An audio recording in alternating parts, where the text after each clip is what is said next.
The Smartest Giant in Town by Julia Donaldson.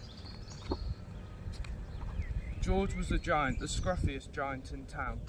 He always wore the same pair of old brown sandals and the same old patched up gown. I wish I wasn't the scruffiest giant in town, he said sadly. But one day George noticed a new shop.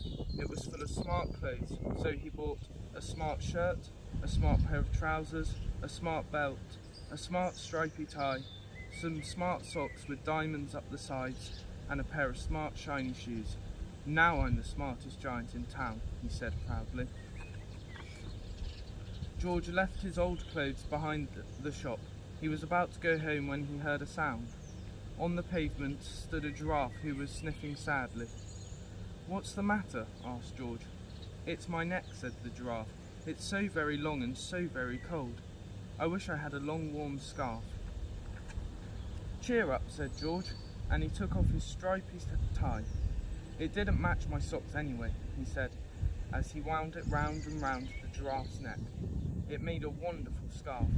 "Thank you," said the giraffe. As George strode towards home, he sang to himself, "My tie is a scarf for a cold giraffe, but look me up and down, I'm the smartest giant in town." George came to a river. On a boat stood a goat who was bleating loudly. "What's the matter?" asked George. "It's my sail," said the goat. "It blew away in a storm. I wish I had a strong new sail for my boat." "Cheer up," said George, as he took off his new white shirt. "It kept coming untucked anyway," he said, as he tied it to the mast of the goat's boat. "It made a magnificent sail." "Thank you," said the goat. George strode on, singing to himself, "My tie is a scarf for a cold giraffe, my shirt's on a boat is a sail for a goat, but look me up and down, I'm the smartest giant in town." George came to a tiny ruined house. Beside the house stood a white mouse with lots of baby mice. They were all squeaking. "What's the matter?" asked George. "It's our house," squeaked the mother mouse. "It burned down and now we have nowhere to live. I wish we had a nice new house." "Cheer up," said George, and he took off his shiny shoes. "It was giving me blisters anyway," he said, as the mouse and her baby scrambled inside. The shoe made a perfect home for them. "Thank you," they squeaked. George had to hop along the road now, but he didn't mind. As he hopped, he sang to himself, "My tie is a scarf for a cold giraffe, my shirt's on a boat as a sail for a goat, my shoe is a house for a little white mouse, but look me up and down, I'm the smartest giant in town." George came to a campsite. Beside a tent stood a fox who was crying. "What's the matter?" asked George. "It's my sleeping bag," said the fox. "I dropped it in a puddle. I wish I had a warm, dry sleeping bag." "Cheer up," said George, and he took off one of his socks with diamonds up the sides.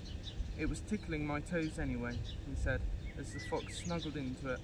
"It made a very fine sleeping bag." "Thank you," said the fox. George hopped on, singing to himself, "My tie is a scarf for a cold giraffe, my shirt's on a boat as a sail for a goat, my shoe is a house for a little white mouse, one of my socks is a bed for a fox, but look me up and down, I'm the smartest giant in town." George came to a big squelchy bog. Beside the bog stood a dog who was howling. "What's the matter?" asked George. "It's the bog," said the dog. "I need to get across, but I keep getting stuck in the mud. I wish there was a dry path."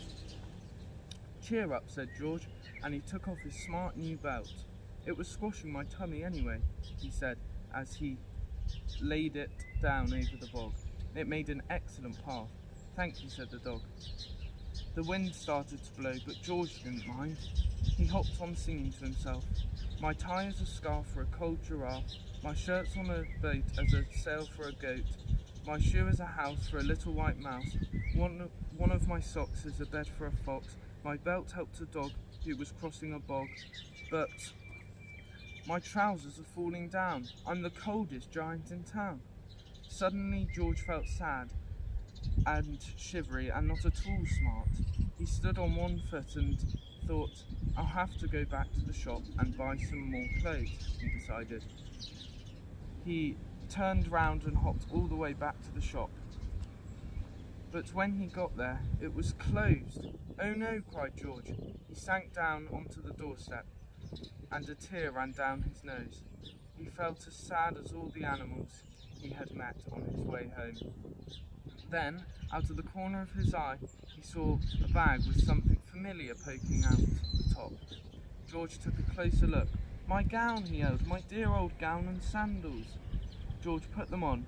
They felt wonderfully comfortable.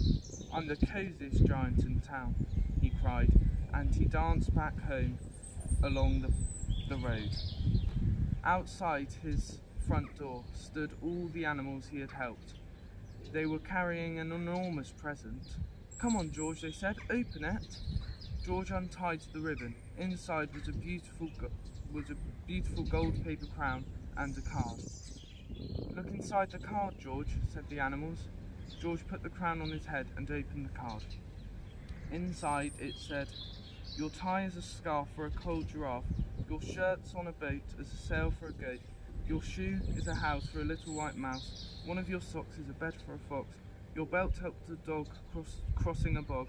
So here is a very fine crown to go with the sandals and gown of the kindest giant in town." The end.